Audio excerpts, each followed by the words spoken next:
You don't wait until the heart attack hits to get serious. You prepare like a warrior going into battle. You study the enemy.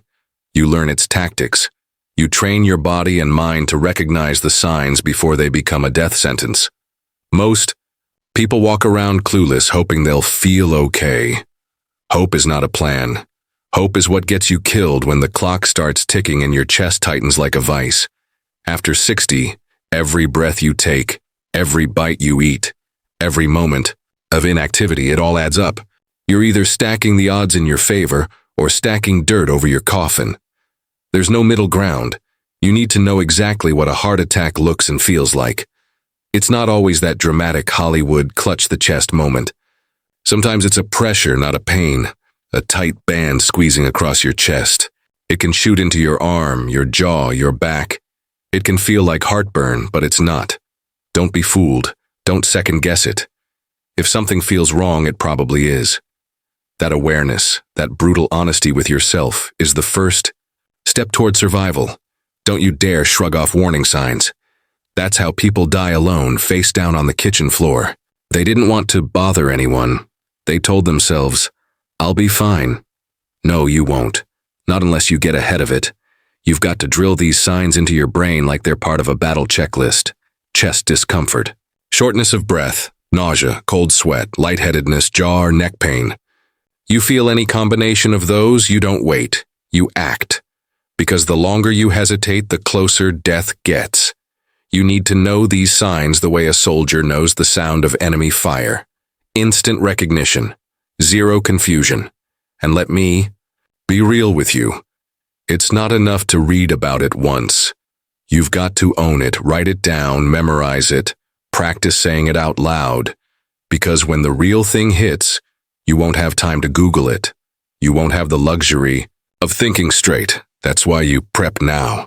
When the storm comes, you don't rise to the occasion. You fall to the level of your preparation. Every day you ignore the truth about your age, and your vulnerability is a day you're playing Russian roulette with your life. I'm not here to scare you. I'm here to wake you up. The heart doesn't care if you're a good person. It doesn't care if you've got grandkids. When it gives out, it gives out. And if you're not ready, you're done. So be ready. Know the symptoms. Burn them into your brain. Because when the pain hits and the panic rises, the only thing that stands between you and death is what you already know. Train your mind now, or pay for it later. When the pain hits, most people lose the one thing they need most: control. They panic, they freeze. Their mind races, their breath shortens, and suddenly their own fear becomes the final nail in their coffin. But not you. Not if you've trained for this moment. You don't let fear run the show. You command your body to fall in line even when it's screaming. Because panic is the real killer, not the heart attack. Fear throws off your rhythm, clouds your thinking, and burns precious seconds you don't have. You've got to become the calm in the storm. You've got to slow everything down when the world inside you is speeding up. Start with your breath. When your chest tightens, when your arm goes numb, when your mind starts shouting, "This is it," that's when you inhale deep, slow, and controlled. Not shallow gasps, not frantic wheezing. Deep, grounded breathing through your nose, out, through your mouth. In for 4 seconds, hold for 4, out for 4. That's how you keep oxygen flowing. That's how you keep your head clear when most people are already halfway gone. You don't let your body spiral into chaos. You lock it in. And here's the truth most won't say out loud: you're not a victim. Even when your heart is under attack, you're still in control of your choices. You can choose to fight or you can choose to fold. Don't you dare fold. You need to have already trained your mind to override the panic. You do that by pushing yourself every day, through stress, through discomfort, through pain. Because when you've practiced being uncomfortable, you won't break when real pressure hits. This is about conditioning, mental reps just like physical ones. Most people haven't spent a day of their lives practicing how to breathe through pain, how to think clearly when their body is screaming. But that's what survivors do. They're not stronger. They're not luckier, they're just better trained. You don't wait until the crisis to figure out how to handle it. You rehearse it in your mind. You visualize the attack, the symptoms, the fear, and then you walk yourself through the response, again and again, until it's automatic, until calm becomes your default. And when that moment comes and your body starts going haywire, you take over. You say to yourself, I've been here. I've trained for this. I know what to do. Because you've done the mental reps. You don't panic, you execute. Slow breath. Clear mind. Call for help. Move with purpose. This isn't about being fearless. It's about mastering fear. Training your nervous system to obey you, to trust you. You might be alone, but you're not helpless. You're armed. With the one weapon most people ignore, composure. And that weapon, sharpened daily, will give you the seconds you need to survive when the odds are saw. When that crushing weight hits your chest, when your left arm starts to go numb, and your vision blurs, there's only one mission: survive. And the first move you make isn't a heroic one.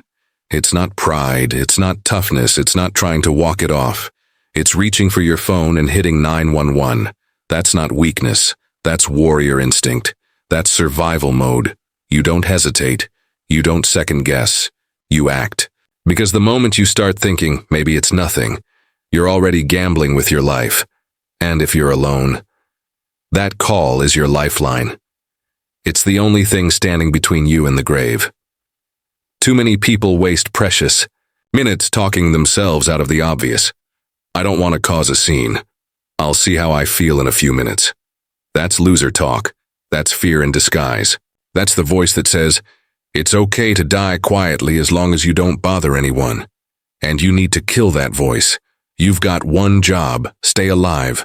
And staying alive means alerting the people who can save you. You're not proving anything by staying silent. You're just shortening your clock. Now let's talk logistics. Your phone isn't just a gadget, it's your weapon. It needs to be within reach always. Not in another room, not buried under a pile of magazines. Keep it charged. Keep it close. I don't care if you're walking around your house, sitting in your backyard, or lying down for a nap. That phone is part of your battle gear. You wouldn't go into the wilderness without a compass. Don't live your daily life without access to emergency contact. And when you make that call, speak like a soldier. Give your address first. Loud. Clear. Repeat it. If you lose consciousness mid-call, at least they know where to go. Then say what's happening. Tight chest, pain in the arm, shortness of breath. Be direct. No rambling. You're giving them a map to your location and your condition. That's how you buy time. That's how you survive. But let me be real with you. This all starts before the heart attack. You've got to rehearse this scenario in your head. Picture it. Feel the fear. Then visualize your response. What's your first move? Where's your phone? Can you speak under pressure? You've got to practice that mental playbook like your life depends on it, because one day it might. This isn't paranoia. It's preparation. It's choosing to be the kind of person who takes their survival seriously. Because at the end of the day, you're not calling for help out of fear. You're calling because you're not done fighting, because you've got more to give. Because you refuse to let pride or panic write your final chapter. You're in control. You've got a plan.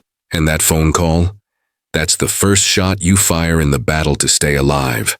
You don't wait for someone to save you. You prepare to save yourself.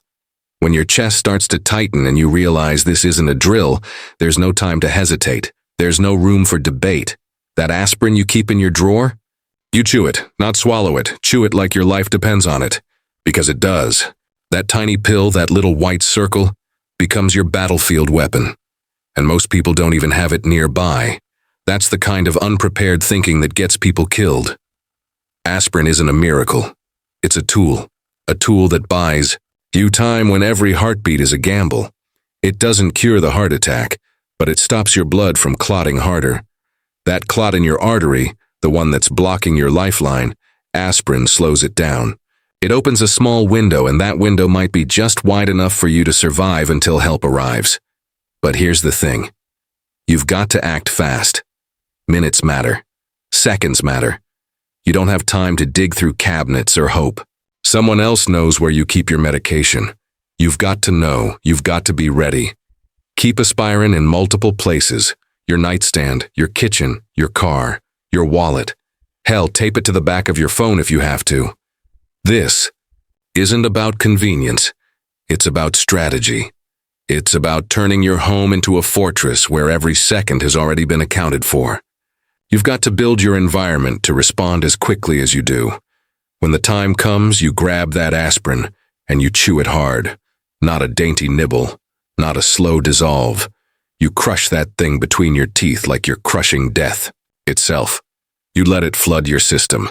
Because that act, as small as it seems, is an act of war. It's you refusing to go down easy. It's you buying yourself a few more minutes to fight, to breathe, to live.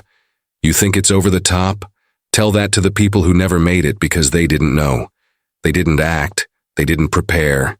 You're not one of them. You're not soft. You're not naive.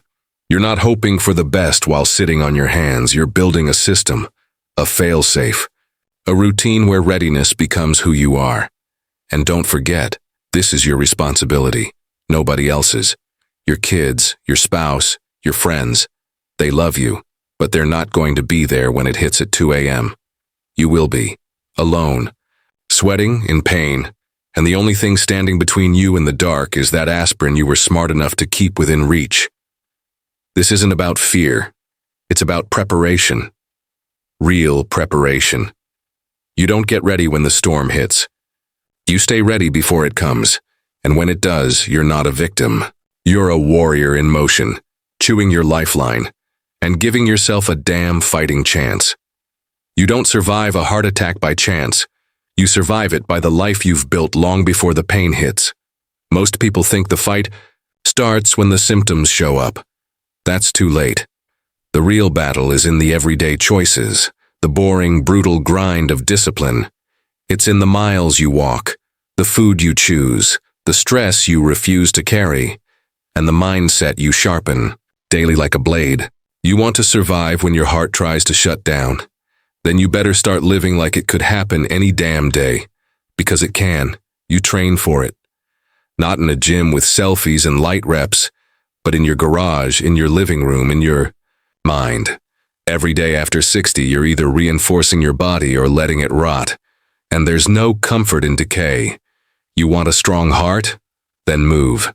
Every single day. I don't care if it's raining. I don't care if it hurts. You walk. You stretch, you sweat, you tell your heart, you work for me now. Because if you baby it, it'll betray you. But if you challenge it, it'll protect you. That's how strength is built. Under pressure, not under a blanket. And don't tell me you're too old. That's a lie. You're not too old to change. Your habits. You're not too old to cook real food instead of poisoning yourself with salt, grease, and sugar. You've just been told to slow down. Take it easy. Act your age. That kind of thinking is why people drop dead in their 70s when they had 20 years left in them. You don't act your age.